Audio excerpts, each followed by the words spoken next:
कुछ ऐसी। नीचे है शिविर। सुबह सुबह 6 बजे मुझे यहाँ पे उठा दिया है। देखिए यहाँ पर शिविर है।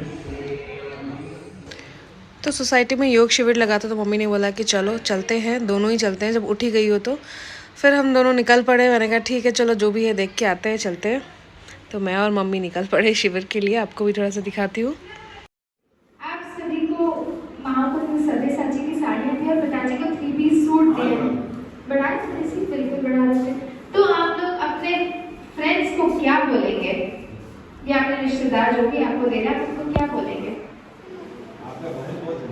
आपका बहुत बहुत धन्यवाद। माए तो सोच रही ऐसे वो सब्यसाची की साड़ी गिफ्ट भी कर देगा हमको, वो भी मिल सकता है ऐसा। मुझे चढ़ गया शाम का रंग, मुझे चढ़ गया शाम का रंग, मुझे चढ़ गया शाम का रंग।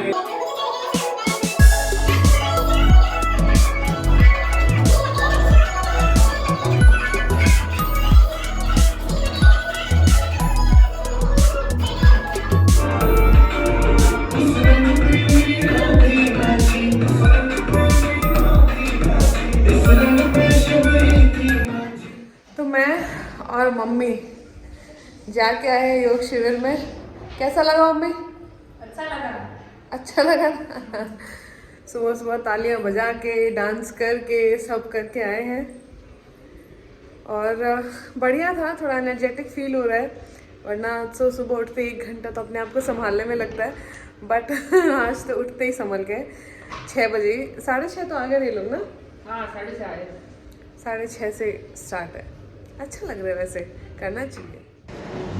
तो ये रहा मेरा आज का नाश्ता, जिसमें है पराठा, दूध और जो ड्राई फ्रूट्स सोक करके रखते हैं। थोड़े दिन से जुकाम थी तो नहीं खाए थे, बट अब वापस स्टार्ट हो गए। एज यूजुअल मेरा चल रहा है मूवी टाइम। और पता ही मैं देख रही सीताराम। हाय, बहुत अमेजिंग मूवी है। और मम्मी है किचन की सफाई के साथ साथ में कर रही है खाने की तैयारी। और बस यही चल रहा है अभी तो। यहाँ पे मम्मी पूरा सफाई करने पे लगी हुई है। कॉकरोच कुछ ज़्यादा ही लग रहे थे हमें, छोटे छोटे से। तो मम्मी ने सब जगह पे लालिट कर दिया। स्मेल आ रही है मुझे भी बहुत। और ये है कॉकरोच का क्या क्या होता है पता है क्या? अगर आप राजस्थान में और लापसी नहीं खाइए ना तो कुछ नहीं खाइए। ये है लापसी, जो कि गेहूं की बनती है। अपन दलिया खाते हैं ना, गेहूं का जो पिसा हुआ दलिया होता है, थोड़े मोटे मोटे दाने होते हैं, उसमें गुड़ डाल के बनाई जाती है। और मेरे को और मम्मी को तो बहुत पसंद है। तो हम लोग दोपहर में कुछ ऐसा ही खाते जो हम दोनों को पसंद है। शाम को चेतन आते थे, चेतन को चटनी और सब्जी रोटी वगैरह चाहिए होती है, तो वो प्रॉपर डिनर बनता है। और दोपहर में हम लोग कुछ ऐसा ही खाते हैं। कल दाल चावल खाए थे, आज हम लापसी खा रहे हैं। तो बस यही सब है। यहाँ पे आप मेरे पैरों की स्वेलिंग देख सकते हो। मतलब पैर जो हैं वो बहुत ज़्यादा स्वेल कर गए हैं। किसी दिन थोड़े कम होते हैं, किसी दिन बहुत ज़्यादा हो जाते हैं। पैर का ये वाला पार्ट मेरा ज़्यादा स्वेल कर गया है। और ऐसा लगता है जैसे ब्लड क्लॉट्स हो गए, ऐसा लगता है। पेन भी करता है। तो किसी के पास कोई और सॉल्यूशन हो तो प्लीज़ मुझे बताना। और बाकी तो ठीक है, ज़्यादा स्वेल कभी कभी होता है, कभी कभी नॉर्मली रहता है। बट अभी आप देख सकते हो पैर जो है मेरे थोड़े ज़्यादा ही स्वेल कर रहे हैं। कमेंट्स पढ़ रही थी, तो लास्ट जो व्लॉग मैंने डाला उसमें चेतन मुझसे बोल रहे थे कि हाँ तो शिकायतें करती रहती है एंड ऑल। सो बहुत सारे कमेंट्स ऐसे थे और बहुत सारे लोगों ने मुझे मैसेज भी किए कि चेतन को इस टाइम पे ध्यान रखना चाहिए, ये करना चाहिए। मतलब ऑब्वियसली आप जो देखोगे आप वही बोलोगे, उसमें कोई दो राय नहीं है। और किसी को कोई भी दोष देना गलत है, क्योंकि आप जो देखते हो ब्लॉग में आप उसी के अकॉर्डिंगली सजेशंस देते हो, उसी के अकॉर्डिंगली सारी बातें करते हो।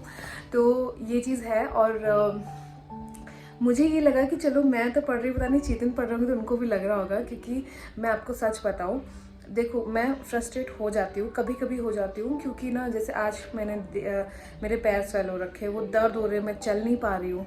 और मेरे नाखून है ना, मतलब मैं पैरों तक झुक के साफ भी नहीं कर सकती। मुझे लगता है कि यार हो जाती है इरिटेशन, आपको हो जाती है। इस फेस से जो निकले उनको पता है।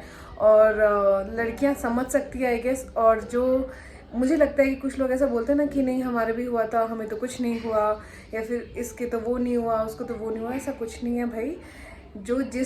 हर लड़की की प्रेगनेंसी अलग होती है, हर लड़की की परेशानियां अलग अलग होती हैं। तो आप बिल्कुल ऐसा नहीं बोल सकते कि मेरे साथ ऐसा नहीं हुआ, ऐसा कुछ नहीं होता, हम तो नॉर्मल करते हैं, हमारे तो ये होता है, हमारे तो होता है।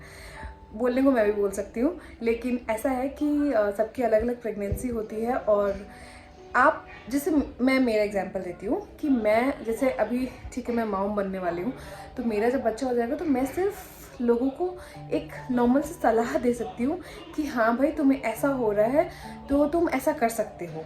ये नहीं बोल सकती कि मेरे भी तो हुआ था, बड़ा नॉर्मल है, मैं तो बड़ा नॉर्मल थी, तो ऐसा कुछ नहीं होता, ऐसा नहीं बोल सकते। सबके अलग अलग होती है। खैर ये बात तो अलग थी, लेकिन सब ने बहुत से लोगों ने बोला कि चेतन ध्यान नहीं रख रहा या फिर ऐसा कुछ। तो मैं आपको सच बताऊं कि ना मैं कभी फ्रस्ट्रेट हो जाती हूँ, कुछ बोलती हूँ, तो चेतन मेरे को रिलैक्स करने के लिए ऐसा बोलते हैं। और वो ही कल उन्होंने शूट कर लिया था, तो सॉरी। तो ऐसा होता है ना कि मतलब वो बातें होती है कि वो मेरे को रिलैक्स करना चाहते हैं कि ऐसा कुछ नहीं है, तो रिलैक्स रहे, कुछ नहीं होता, सबके साथ होता है, ये है वो है।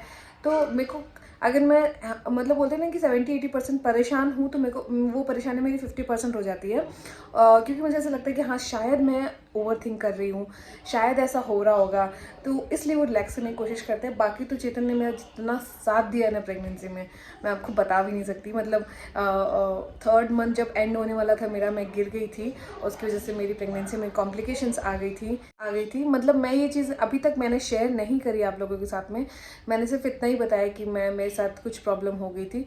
पता है मुझे डर लगता है कि ना, जैसे मैं भी कुछ ऐसे व्लॉग्स देखती हूँ जो थोड़े से ऐसे होते हैं ना, तो मुझे वो चीज़ डराती है कि यार ऐसा हो जाता है, ऐसा हो ना जाए। तो मैं बिल्कुल शेयर नहीं करना चाहती किसी के साथ में कि ये चीज़ें हुई, क्योंकि प्रेग्नेंट लेडीज़ होती है ना, वो लोग सर्च करते रहते हैं वीडियोस वगैरह देखने के लिए, और उसमें आपको ये ऐसे वीडियोस मिल जाते हैं ना थोड़े से नेगेटिव कि हाँ मेरे साथ ये हुआ या वो हुआ या फिर इतनी प्रॉब्लम हो गई थी, तो वो कहीं ना कहीं डर बैठ जाता है। ये मेरे साथ पर्सनली हुआ, तो मुझे लगा कि मैं भी शेयर ना करूँ, इसलिए मैंने वो चीज़ शेयर नहीं की थी कि मैं गिर गई थी और कुछ प्रॉब्लम हो गई थी। बट आज मुझे लगा कमेंट्स पढ़ के कि नहीं यार, लोगों को पता ही नहीं है, क्योंकि कभी शेयर किया ही नहीं तो पता कैसे चलेगा। तो हालांकि मैं पूरा एक्सप्लेनेशन नहीं दूंगी, अगर किसी को कुछ प्रॉब्लम है और कुछ चाहता है तो आप मुझे बोल सकते हो, मैं बना दूंगी, उस पर भी व्लॉग में बता दूंगी सारी चीज़ें। बट मैं ये बताना चाहती हूँ कि उस टाइम पे मुझे प्रॉब्लम हो गई थी, तो उस टाइम पे मैं बेड रेस्ट, उस टाइम से मैं बेड रेस्ट पे थी। मतलब 3rd मंथ से लेके मैं 6th मंथ तक तो प्रॉपर बेड रेस्ट पे थी। उस टाइम पे चेतन ने मेरा बहुत बहुत बहुत ध्यान रखा था, और आज भी वैसा ही चलता है। अर्ली मॉर्निंग 5 बजे जब चेतन उठते हैं, वो सबसे पहले मुझे नींदों में उठा के पानी पिलाते हैं, क्योंकि मुझे उस टाइम से थोड़ी सी प्यास लग रही होती है। तो मुझे पता नहीं चलता नींदों में, क्योंकि जब मैं उठती हूँ ना तो मेरे को बहुत हाफने जैसा फील होता है, बहुत टायर्ड फील करती हूँ। तो वो पानी वानी पी के जब सोती हूँ ना वापस से, तब मेरे को रिलैक्स रहता है। तो ये चीज़ उनको पता चल गई, तो तब से लेके आज तक ऐसा ही चल रहा है। और बहुत सारी चीज़ें यार, मैं बेड रेस्ट भी सोचूं मतलब मैं उठना भी मेरे को अलाउड नहीं था बेड से, और सारी चीज़ों में हेल्प करना, हर चीज़ करना। तो चीज़ें बहुत बहुत केयरिंग है। I'm ब्लेस्ड कि मेरे को वर्ल्ड की बेस्ट लड़के से मेरी शादी हुई है, मतलब मेरे लिए तो वो बेस्ट है। और बस आप लोग इतना ही प्यार उनको भी दीजिए, क्योंकि वो बहुत अच्छा इंसान है। हस्बैंड तो बहुत अच्छे है ही हैं, but as a human being भी वो बहुत अच्छे हैं। बाकी तो ज़्यादा बड़ाई करूँगी तो शायद चेतन खुद ही वो हो जाएंगे, क्योंकि जब ये ब्लॉग देखेंगे तो उनको भी लगेगा। बाकी कुछ नहीं, पता नहीं, मेरे को अच्छा लग रहा है बोलते हुए, लेकिन चेतन ने मेरा बहुत ध्यान रखा है, बहुत ज़्यादा ध्यान रखा है। इस प्रेगनेंसी का जो पीरियड होता है ये बहुत टफ होता है, ऐसा नहीं है कि बहुत ईजी होता है। बट चेतन, आपका हस्बैंड आपका साथ देता है ना, तो थोड़ा सा ईजी हो जाता है। बाकी तो क्या कर रहे हैं, अब यही सब होता है। कुछ लोग 1-2 कमेंट्स थे कि आप कुछ नया कंटेंट लेके आओ, तो देखो भाई, मैं घूम नहीं सकती, मैं कहीं जा नहीं सकती, मैं कुछ नहीं कर सकती, तो मैं यही कंटेंट्स होते हैं कि हम लोग जो बातें कर रहे हैं वो आपके साथ शेयर करें, ताकि हमारा आपका एक अटैचमेंट बना रहे और वो टूटे ना, ठीक है। अदरवाइज़ तो मैं नहीं ब्लॉगिंग करूं, और तो कोई ऑप्शन नहीं है, क्योंकि मेरे पास अलग अलग चीज़ों के लिए कंटेंट तो अभी बिल्कुल नहीं है। ना मैं खाना बनाती हूँ, ना मैं घूमती हूँ, ना मैं कहीं जाती हूँ, ना मैं कोई आपको गेट रेडी दिखा सकती हूँ कि मैं कुछ ड्रेसअप हो रही हूँ। तो अभी फ़िलहाल के लिए तो आप लोग को इसी के साथ रहना पड़ेगा। और बाकी इतना सारा मुझे प्यार देने के लिए बहुत बहुत शुक्रिया। चैनल को सब्सक्राइब करिए और अपना प्यार दिखाइए, और लाइक एंड शेयर करना तो बिल्कुल मत भूलिएगा। Good night.